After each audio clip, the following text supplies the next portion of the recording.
સામેની સાઈડમાં જ્યાં તમારી નજર પહોંચે ને ત્યાં સુધી ગાર્ડન છે. બંને બાજુ જુઓ તમે, આ વર્ષો પહેલાંની લગાવેલી લાઈટ છે, જબરજસ્ત. અહીંયા વચ્ચે રોડ છે, બંને બાજુ ગાર્ડન છે, જબરજસ્ત. જુઓ તમે, તમારે અક્કલ કામ ના કરે એવું આગળની સરકારે બનાવ્યું છે. તમે જોઈ શકો છો વચ્ચેના ભાગમાં રોડ છે, બધી ગાડીઓ જાય છે, 6-7 લાઈન છે.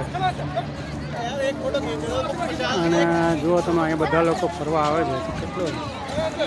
અને આ ઇન્ડિયા ગેટની સામે જ સુભાષચંદ્ર બોઝની પણ એક પ્રતિમા મૂકવામાં આવેલી છે. તમને એમ થશે કે